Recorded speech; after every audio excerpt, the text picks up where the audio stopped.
Today I'm going to show you how you can remove buttons from your clothing. This is whether or not you want to remove buttons from clothing that you're going to be donating, or whether or not you just want to just replace them and have something a little bit more decorative, or if maybe a button broke and how to get that off. So we're going to be taking these buttons off of this blazer. I'm going to show you two different methods that I use. So the first method, and my preferred method, is to use a seam ripper. This is what some of the basic ones look like. You can get ones that are more ergonomic with larger handles, but let me see if I can, hard to see. So you have this little part up here, the long part slips underneath the thread, and you can use this for getting stitches off of seams as well, but it works great for buttonholes, or buttons, sorry. And then it's actually going to be cutting right there in that little U-shaped part. And then this little red ball is to keep that blade from hurting your fabric.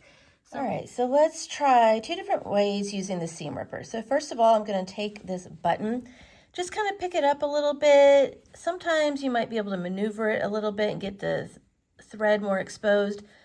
But if you see thread that is holding the button on, slip the seam ripper underneath that and just push. And it will, let's see, cuts the fabric, or cuts the thread, and then you've got a button. So in case you couldn't see that very easily, it's a little bit hard. I'm just taking the button, kind of moving the fabric away, putting the seam ripper underneath there, pushing it. And you can see that the button's halfway off at that point. Going through and finding that other place where there's thread, pushing that through. And you might need to do this 3 or 4 times, depending on how much thread is on the button for each one. And then it easily comes off. So that is doing the under method. Sometimes buttons are so tight on your clothing that you can't get underneath them, even with a seam ripper. In that case, I try to do it from above. So you can see the thread there. I'm just going to gently, got to be careful with this because you might want to be pointing this away from your fingers. If that seam ripper skips and like goes into your skin, that's not going to feel good because this is a sharp little point. But just kind of try to get it underneath that thread. Sometimes it's a matter of just getting one thread at a time. It's not always that you can get everything all at once, because sometimes you just got to wiggle it and get one thread at a time to loosen it and then do it some more.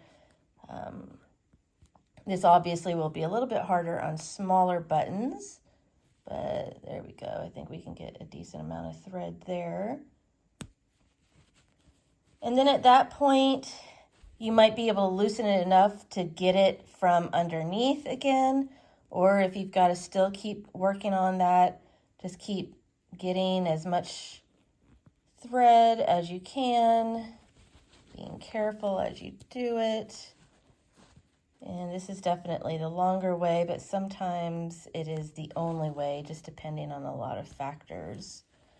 At this point, I would just go ahead and say, it's loose enough, I can access the thread under there, and we've got it off.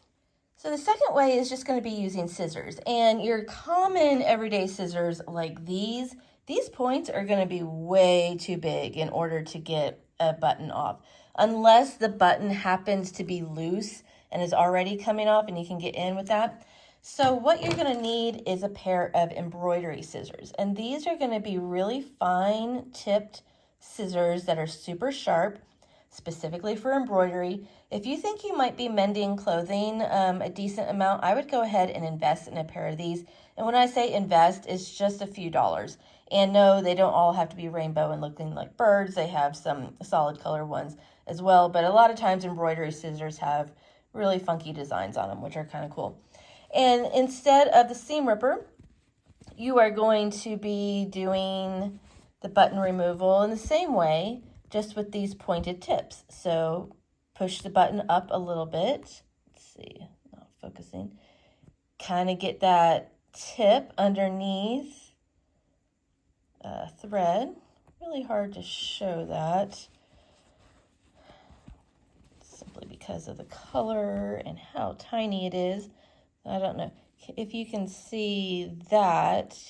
This might be also be a way to just like kind of pucker the fabric like this. So what you're seeing, all that's remaining is the threads that are holding that button onto the fabric.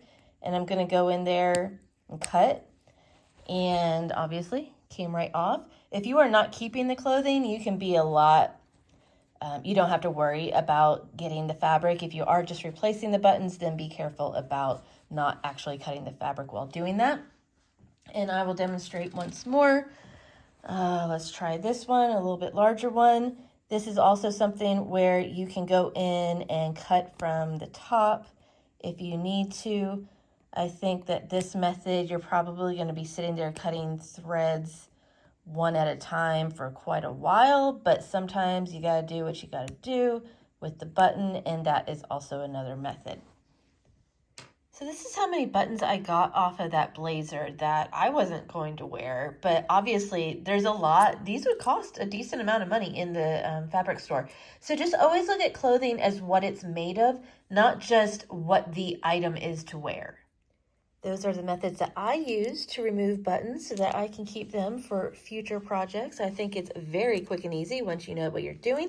I'll put links to the items that I use in the description below, as well as some video links to other sewing tips and tricks.